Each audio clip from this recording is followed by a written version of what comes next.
of NASCAR. See all the campers from that shot. I was really pleasantly surprised when I came in here Thursday and saw the nice crowd of campers already assembled here, ready for this race weekend. All right. Remember earlier we heard on the radio that Reed Sorensen thought he might have had a loose lug nut? Well, Reed did not pit. He's 7th right now. Doc, what do you think?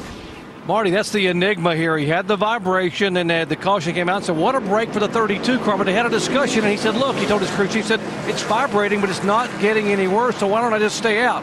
And Trent Owen said, okay, just stay out. We only have 3 sets of tires left anyway, so let's stay out, and let's hope that it's not a tire loose wheel vibration you're feeling, or it would be getting worse. The vibration is still there, just not getting worse, and they roll the dice on this caution. Crew chief? Well, the thing that they're kind of banking on is maybe they just got a tire out of balance, and this set of tires just has a little vibration. I'll tell you, I would have pitted that car right there and changed them because don't want to take a chance on having a loose wheel. Reed Sorensen's best Atlanta finish in 5 previous starts, 10th last September. Green flag's out. We're back to racing. Kyle Busch took the high side again with McMurray and Edwards duking it out. Kane, Keselowski, Newman. That's your top 6. Man, look at Newman making the move on Casey Kane, 3 wide. It's going to get interesting here. McMurray down the bottom, taking the lead away from Kyle Busch. Jamie McMurray out front. Remember, he picked up his first Nationwide Series race victory here. And he's pulling away this time from Kyle. 3 wide, a little bit further back. And again, Paul Menard's in this mix. Yeah, Paul came in, but I think he only got fuel whenever he came in there. Josh Wise, he came in, worked on his car, got 4 new Goodyears. Let's get an update on the 98. Dave Burns. They did not take on tires, that is correct, but he desperately wanted them to put back a wedge adjustment they'd made on the first pit stop as they go 3 wide with these guys. The wedge adjustment had made the 98 way too loose, and he had to come down pit road. Right side, Carl Edwards gets passed by the 22 at Keselowski, and he's under attack from Harvick. On the left side of your screen, you can see a 4-5 car train right now, and that's a battle for 14th on the track. Yeah, Brad Keselowski told me today he wasn't sure. If they had to race during the day, he said his car would not be good. He was only hoping and praying it would be much better tonight, and he's worked his way up into the 3rd spot already. Okay, see Harvick now coming on these fresh tires. Look at how much difference this is. Big run on Casey Kane. I'm not sure Casey saw him coming. No, and Kevin gave him a little bit of room there, too, or he'd have been way on past. Harvick's picked up 8 spots since the restart, Jamie Little. Absolutely, and they were very confident in their call to come down pit road on lap 61. He said his car was just a little bit tight, but he was so happy with the pit stop before. They did the same changes just to get the car that much better, guys, and it is working. He has moved up to 4th, and as we mentioned, he's picked up 8 spots, now 9 since the restart.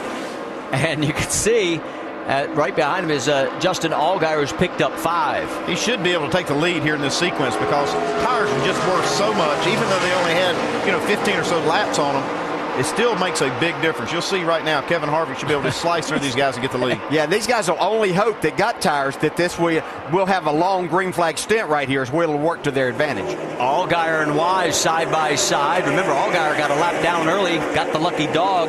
That is a battle for 11th.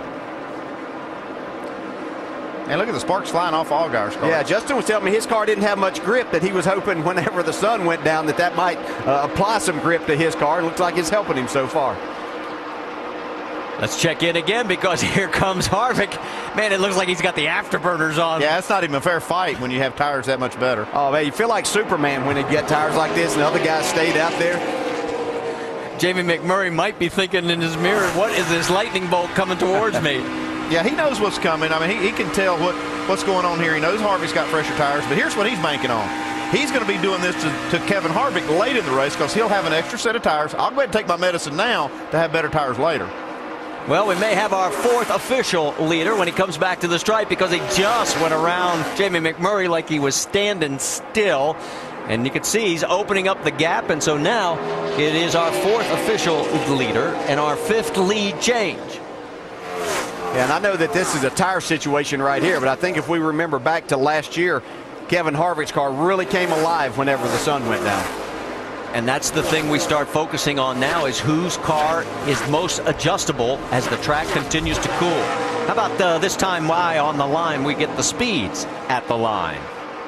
I love those speeds at the line. You can see who's fast and who, may not be somebody that you're seeing right up front. Could be somebody back in the pack. We know Harvick's the fastest more than likely, though. Yeah, big speed difference, too. Goodness, 3 miles an hour. Drops down to Edwards at 169 and all the way down to 168 for Leffler in 11th.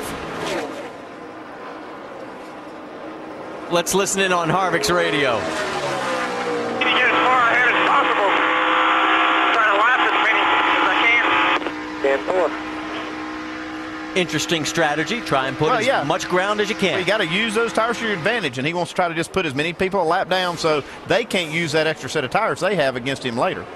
72 of 195 laps. Kevin Harvick, as we mentioned, our 4th different leader. And, of course, he won this race last year, leading over 130 laps in the process.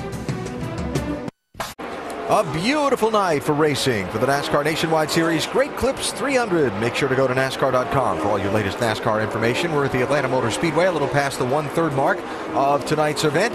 And we have seen a little change in scenery at the front of the pack after Kyle Busch and Casey Kane fought hard for the lead in the opening laps. Busch established himself as a leader and ran away for a little while until the second caution of the race went on strategy. Kevin Harvick took fresh tires, blasted from 13th spot up into the lead. And the guys who did not stop under the last caution have faded back from his bumper quite a bit. From the pit studio with Rusty and Brad, as we watch some of the racing back in the pack, people like Brian Newman in the 1, Casey Kane in the 38, Justin Allgaier in the 12. Let's talk about the gamble that 33 team made, the ups and downs of them using that set of tires. Well, that was a big gamble, and you just got to hope it works for him. You heard Kevin earlier say, hey, I just want to run hard, try to drive away from these guys and put as many cars a lap down as we can. To me, it's going to be all about tire management, but the temperatures, I think, are really going to start helping things. You see, when you started the race, it was 130 degrees track temperature for qualifying. The race start was 102, and now currently we're all the way down to 91 degrees surface temperature. And Brad, I will tell you one thing: when the track gets cool, the cars go faster and they handle better. Yeah, they do, Rusty. And the thing that's going to have to happen for Kevin Harvick and a lot of these guys up front, they're going to want to see a long green flag run right here. They need that in order to stay out and not have to come in and use, for some of them, that last set of tires before they get to the end of this race so they can get a good run. One note, this race a year ago had only 3 caution flags and 14 laps of yellow. We've had 2 cautions for 8 laps already, and we're not to halfway in this one.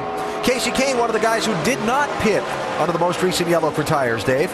And Alan, I'm not sure he wants to see Big Brad's long green run right now because he is loose. And on that first pit stop, they made a slight adjustment to the car, removing tape from the front end. That was to cool it down a little bit, but that also should tighten the car up. It went right back to loose. Let's go to the Craftsman Tech Garage. And Tim Brewer, show me a typical tape adjustment on the front end. And then if that doesn't work, where would you go next?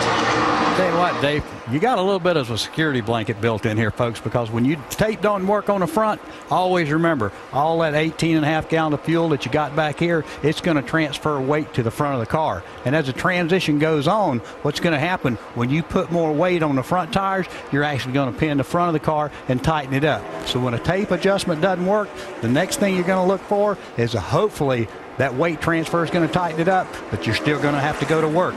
Working on the wear pin indicators, making sure that the air pressure adjustments you make might be right. Dave? And you can see now, Tim, that car is just out of control loose. He just lost 9th position to Matt Kenseth. He restarted 3rd, so he's going the wrong way. They're going to need to get that car on pit road hopefully soon. Marty?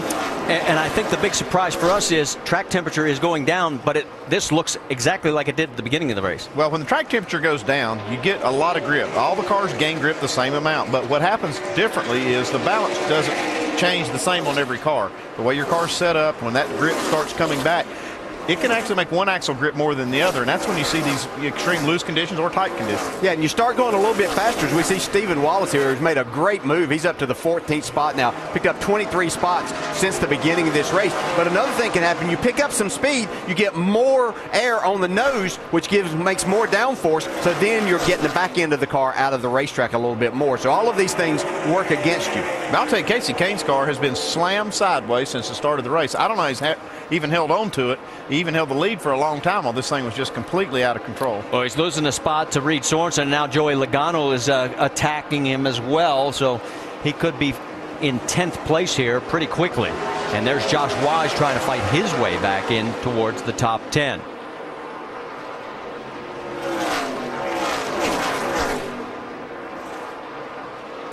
Casey Kane's just doing a remarkable job, not wrecking this race car and continue to be able to run even as fast as he is. Let's go back and show you just how much of a handful the 30